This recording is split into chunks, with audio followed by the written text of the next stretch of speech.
My name is Chelsea Haynes. I am Assistant Professor of Art History and Museum Studies at ASU. When I arrived to ASU, my job was to rethink the core art history curriculum and move it from a more traditional idea of what art history was, which was kind of memorizing the canon of art and thinking about how art can really be leveraged to develop critical thinking skills.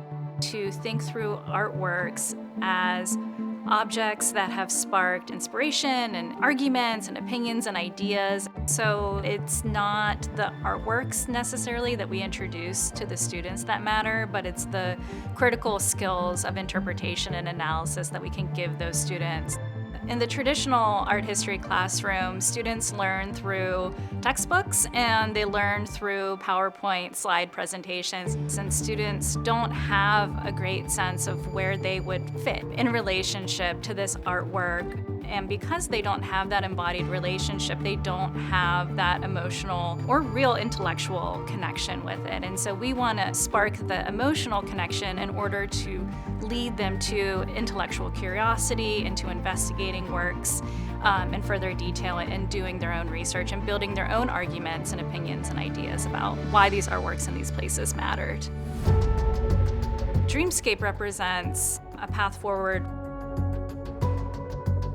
The ideal student in this course is a student who comes in with little awareness or knowledge or perhaps even interest in history and art history and comes out of the course wanting to explore the world and understand different cultures and places. Our students come from so many different backgrounds. They have maybe never left the state of Arizona, much less traveled to some of these locations. And so when you think about a building like the Hagia Sophia, we're able to show the building in ways that we couldn't even show if students had thousands of dollars to go to Istanbul and see the building.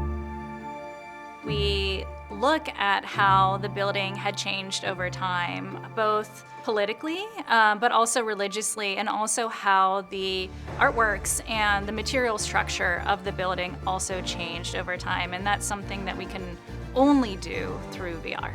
The narratives really help the students understand that these places really meant something, and they still do mean something. The VR experience sparked a kind of curiosity of how this building has become a symbol of power. So if they can emotionally or intellectually connect, we can push their critical thinking in a different direction.